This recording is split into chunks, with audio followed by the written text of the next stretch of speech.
Be, be pulled forward by love, not dragged forth by fear. Be pulled forward by love, not dragged forth by fear. Be entranced by the colors of life, not the darkness of the ordinary. Be buoyed by the story of faith, not lulled into false control of skepticism. Be mindful, like the lightness of the feather that gently lands on water. Hello, everyone, and welcome back to Wanderer's Footsteps for the second and last part of my interview with Dr. Amee Shah. In this part of the interview, Dr. Amee is going to be telling us more about her personal journey with poetry, why poetry can be considered a way of therapy, why it is important for everyone to at least give poetry a chance. In addition to all this, she will tell us more about her thought leader experience, which is something I had never heard of, but she will tell us more and more about this experience.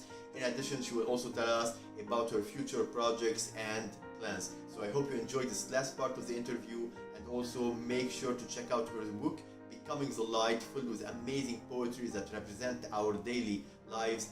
All the proceeds of her book go to St. Jude's Charity for Children.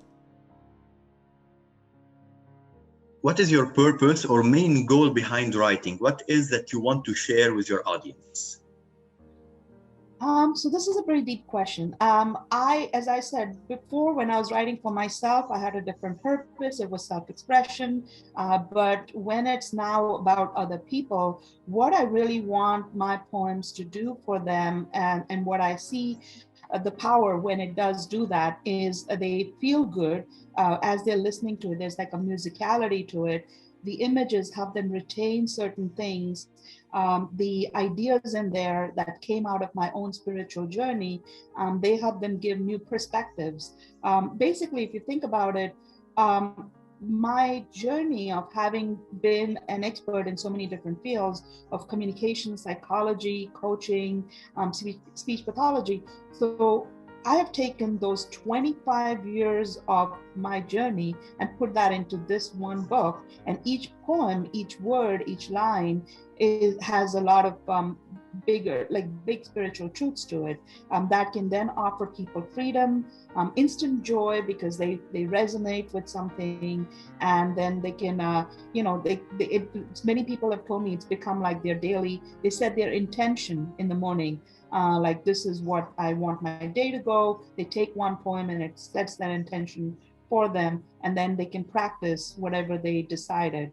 If it helps, I can give you an example or two. Yes, please do. So like, certain lines from the poems can then become like a trigger, a mantra, if you will, that can set the tone for your day. So for example, okay, let's say you want to do something, you want to work out and you're not feeling like working out. So this poem, this line is, on the tip of a needle, in the blink of an eye, a thought is turned on its head. So on the tip of a needle, in the blink of an eye, a thought is turned on its head, a feeling blown like dandelion dust. This can be a blessing, this can be a block. So if you can remember that, oh, I feel this way, I don't feel good, well, you can just blow it off. It doesn't have to be. A thought can be turned on its head. Or if you're feeling down, you can actually feel better by remembering that these are all fleeting things. They're not really truth as significant as we make them be. So that's one example. I can share another one, which is everything is a call for love from the relics of ancient fear. So if you look at everything, if you're frustrated about something, and even that situation or that person, you look at that as a call for love, and that becomes your mantra, then imagine all your actions that can come out of that, right? Like, you're thinking, okay, you can feel more compassionate for that person, you can feel more compassionate for yourself, you can start to see some softening, some possibilities. If you're working on something, if you don't like your job and you look at your job as a call for love, then you can think of how you're going to show up and do something. You connect with your audience better, your clients better, and in those moments you start to feel better, and then collectively, as things add up, your whole experience of life starts shifting. So these little lines can be, can remind us of those kind of big principles. So, Dr. Amee, do you think that poetry can be considered as a way of therapy? Yes, absolutely. So there's lots of new research coming out, as I mentioned through some of my previous answer on the wellness framework of poetry. You can see how different elements connect and really can have that therapeutic healing effect. But there's also a lot more recent research coming out from psychology, from the healing world. Poetry is definitely therapeutic, mind, body, spirit, soul healing. Yeah. I think with time we are going to find more and more effects of poetry, let's say, on human brain, because it's all mental after all. So exactly, yeah. And now even science and health, traditional health and medicine are starting to look into these other effects, the softer effects beyond the traditional medicine and surgery, because for some things that have not lent themselves to medicine and surgery have actually been cured by how people feel about themselves. And so these kind of things go well into that. That's why meditation or poetry or drawing or music, when people tap into that and they can really find their spiritual highest best self, then that can really be transformative. As I said, you can be your own placebo, that effect. There is an actual book about that. Joe Dispenza is an author who's written that book. So it really is, you can really be your own placebo to cure, because belief can have a bigger effect than the best of medicines and treatments can. Would you like to share with us a certain story behind one of your poems? Sure, yes. So as I mentioned, I do a lot of work with coaching clients. And one thing I notice a lot is I work with people who are empaths. So they feel a lot. They are very sensitive.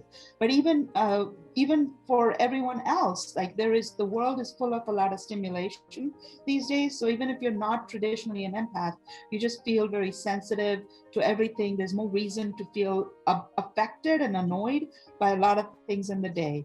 Like it could be the weather, it could be the politicians, it could be the pandemic, the social isolation. There's a lot of reasons to feel annoyed by.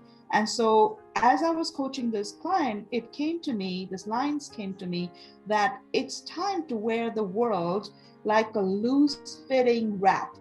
So what does that mean? It's time to wear the world like a loose fitting wrap, present, but light and breezy, not touching the skin, not getting under it, with each puzzle loosening the wrap even more, putting more inches between my being and the world, detached, cool, clean, airy, not sullied by the outer sweat and stink, being able to take it off during sacred moments of reverence, to ground myself and recharge my connection to the source.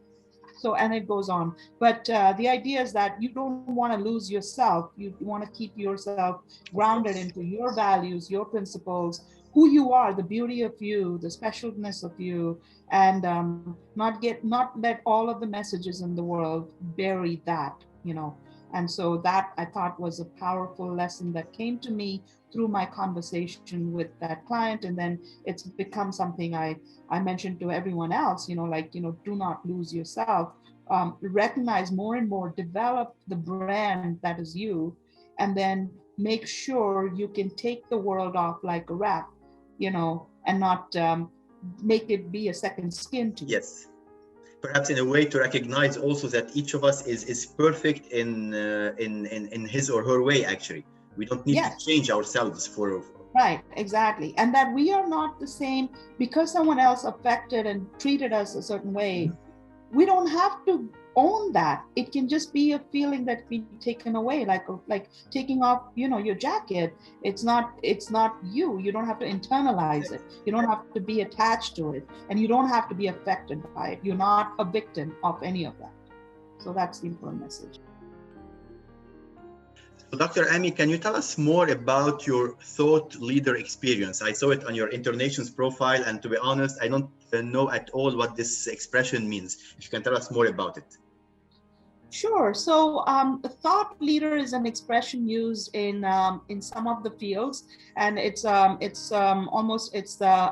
to someone who's groundbreaking, who's sort of like creating, who's a leader in creating a new way of thinking Mhm. in and new sort of paradigms. And so, in my field of speech pathology, I've been honored with that title.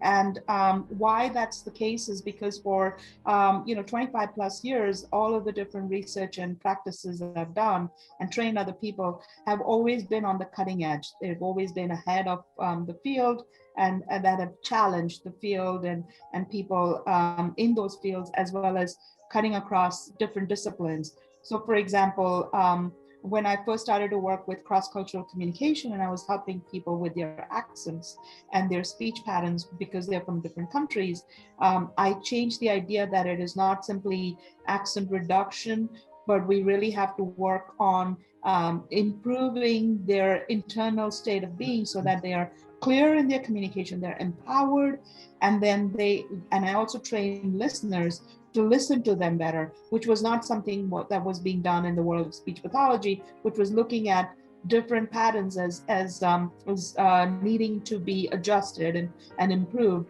rather than really seeing the gift that someone has to offer. Um, Similarly, I've kind of worked on more internal communication. That was not something that's still being acknowledged in our field. And so that's where my work on resilience and self-empowerment came through. And now this work on poetry. These are all new ways that I'm challenging our existing ideas. And Yes. I bring research to it. I bring real life experiences to it, and so as a result, it's getting better buy-in from people and helping bridge scientists with clinicians, which was previously kind of separate. Exactly. So because my whole passion is about applying the science that we find and not leaving it in the lab or leaving it in journals that nobody reads, but making it come alive in everyday practices of people, and then improving an individual's identity in an organization, in the world, and their fit as a whole. Because So as you said, also training listeners, you said, because I think we lack in our world now people who listen, or yeah, perhaps we don't have time to listen with everything that's happening. This world, we don't have time to listen, and we don't have storytellers also. This is, I think, right. something we lack in our world nowadays. Yeah, exactly. So, and all of these things are terms that can easily be very subjective. Mhm. But what I try to do is making it more grounded with a framework, with a test. Like if you say you're a good listener, is there a test that can say you're a Mhm. good listener? Or if you have an accent, is there a test that can say your accent is not impeding your communication? So I've developed those kind of things, tools, tests, software, games, things like that. And so Awesome. that's collectively uh, revolutionizes the way we do things. So, Dr. Amee, you said that poetry is very important on so many levels. So, for people who are not interested in poetry and art, how would you try to encourage them to at least give it a try? Great question. I do see that there is fear for like whenever the word poetry comes up, there are some people, even among my own Yes. friends and family, I have people who are very scared of it. It's like they think of poetry, they think of old dead poets, Mhm. wearing their tweed jackets and Yeah. sitting in some dusty places. But poetry has changed a lot. I mean, now we have there's something for everyone. You can find like it poetry in rap and hip hop. Mhm. You can also find it in little things behind a cereal box. You can find poetry and it can show up in a different way. So my advice for people would be first to stay open, to not really don't let the word put you off. It's Mhm. like poetry has been revolutionized. It's a different thing, different beast. So then find some way that can attract you to it. So Instagram is a good way because it's not entire poetry. They are visual art. So the poetry has been converted into these are little lines, they're memes, right? Yes. So you can just scroll through that and see if some line speaks to you, and then you can start following that poet, or or that train of thought. Like you can see who else is following that, and then see if the words draw you in. Let the rhythm of the poetry, let the words, like let the meaning kind of get to you deeper. You can also engage with the poets, like there you can ask a question or post a comment. If you have an interpretation about something, you can write that. Some of them will write back. You certainly can write to me, I will write back. You write And back. That's yeah, good yeah. for So people to know. exactly. I mean, and as I think you're going to mention, we're going to do an Instagram live, so that's another Of course. opportunity for people to write to us and ask, like, hey, I came across this line. I don't know, what this means, but I'm intrigued by it. So that definitely can open some new doors, Mhm. and and you never know where it takes you. So Of try course. it. But as you said, because before that, poetry now covers different aspects of life. So I think every person, depending on his or her hobby, for example, or the things they like, they can find a poetry about it actually. So it can Yeah. resonate in a different way for every person. Yes, you're so right about that. And also a cautionary thing to say about that is sometimes a wrong poem can throw you off. Like Mhm. you can come across something really dark, and someone is just really upset with all of life. There are a lot of dark poems, and depends though, if that fits you in that mood, Mhm. that could be something you like. But that could also be something someone doesn't like if they want some hope and Of inspiration. course. So you just want to, be careful. What is taking you to the next best step for yourself? That's the And main let idea. poetry do that for you. So, Dr. Ami, to end up this interview, can you tell us what are your plans for the future, and do you have any upcoming books? Yes, so I will share a few. Yes. One is so I'm going to be doing some. And yes, there are books coming up, but those are not until the summer. So we have I'm working on a couple of books. One is this continued journey of Mhm. spirituality and more of the Nice. human existential questions. But there's also another poem on love and romance and heartbreak, and the positive and the negative, so about love. So those two things are in the work. But in the meantime, what I am doing currently is taking poems and making them into more like doing voiceover Mhm. over the different photography that there are in the That's book. very nice. And yeah, and then also making reels. Instagram has those reels, little Yes. videos. So I like to combine music, photography, and poetry into little like feel good things.